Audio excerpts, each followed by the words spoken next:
सपा प्रमुख अखिलेश यादव ने 2024 चुनाव के लिए तैयारियां शुरू कर दी है। उन्होंने सपा के ट्रेनिंग अभियान के प्लान में भी बदलाव किया है। बांदा में 2 दिवसीय प्रशिक्षण शिविर में अखिलेश और शिवपाल ने कार्यकर्ताओं को लोकसभा चुनाव जीतने का मंत्र दिया। उनको ट्रेनिंग दी। सिर्फ यही नहीं, राम गोपाल यादव और डिंपल यादव को भी प्रशिक्षण की जिम्मेदारी दी गई है। दरअसल मुलायम सिंह यादव के बिना अखिलेश का ये पहला सबसे बड़ा चुनाव है।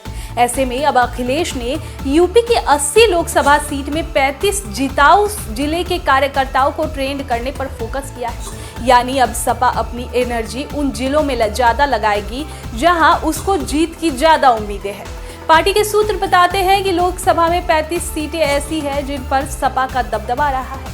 इन सीटों पर सपा या तो जीतती रही है या फिर दूसरे नंबर पर अपनी जगह बनाकर रखी है। यही वजह है कि अखिलेश ने बांदा से कार्यकर्ताओं को ट्रेन करने का अभियान शुरू किया।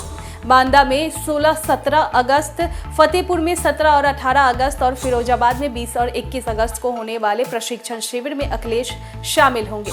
तो सपा के ट्रेनिंग प्लान में बदलाव की वजह क्या है? ट्रेनिंग के किन चीजों पर फोकस किया जा रहा है? डिंपल यादव की ड्यूटी क्यों लगी है? चलिए जानते हैं।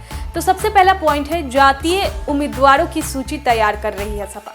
देखिए, जातीय समीकरण समझने के लिए सबसे पहले बांदा के बारे में पढ़ते हैं, क्योंकि अभी सपा का ट्रेनिंग शिविर यही चल रहा है। 2019 में बांदा लोकसभा में सपा का उम्मीदवार दूसरे नंबर पर था। अब तक 16 बार हुए लोकसभा चुनाव में बांदा में 2 बार सपा को जीत मिली है। 2004 और 2009 में सपा प्रत्याशी ने जीत दर्ज की थी। 2014 की मोदी लहर में भाजपा के भैरव प्रसाद मिश्रा ने जीत दर्ज की और 2019 के चुनाव में सपा सांसद रहे आर.के. पटेल बीजेपी में शामिल हो गए। उन्होंने सपा के सिंबल पर चुनाव जीतने वाला श्यामा चरण गुप्ता को हराया। अब दूसरा पॉइंट है, वोट बैंक और बूथ मैनेजमेंट पर फोकस। देखिए, इंडिया गठबंधन में सीट बंटवारे में अभी वक्त है, इसलिए अखिलेश यादव सांसद के जरिए वोटरों को सपा को से जोड़ने लगे हैं। उन्होंने अब बूथ मैनेजमेंट का माइक्रो प्लान तैयार किया है, जिसके जरिए बूथ कमेटियों ने प्लॉटिंग वोट को जोड़ने का अभियान शुरू कर दिया है। इस वोटरों को समाजवादी विचारधारा से जुड़ने के प्रेरित किया जा रहा है। अब है ओबीसी, दलित और अल्पसंख्यकों को दिया गया प्रतिनिधित्व। पार्टी ने हर बूथ पर 10 सदस्यों की कमेटी बैठाई है।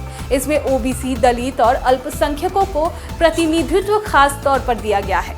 इस कमेटी के सदस्य से कहा गया है कि वो अपने बूथ पर कम से कम 100 वोटरों के संपर्क करें और उन्हें सपा के बारे में बताएं और सुनिश्चित करें कि वो चुनाव में सपा को ही साथ देगा। क्षत्रिय समीकरण से ज्यादा सीट जीतने का भी है प्लान।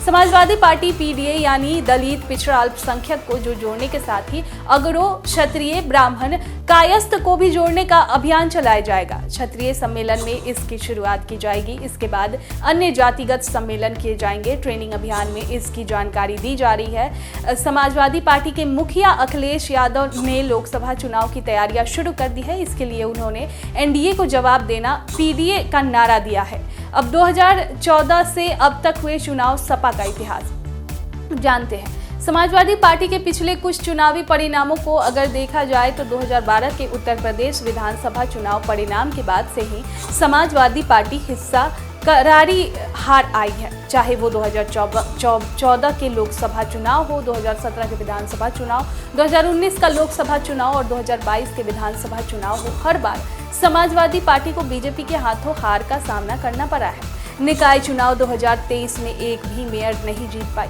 तो वहीं 2 एमएलसी की सीटों पर समाजवादी पार्टी विपक्षी एकता में सबको एक नहीं कर पाई।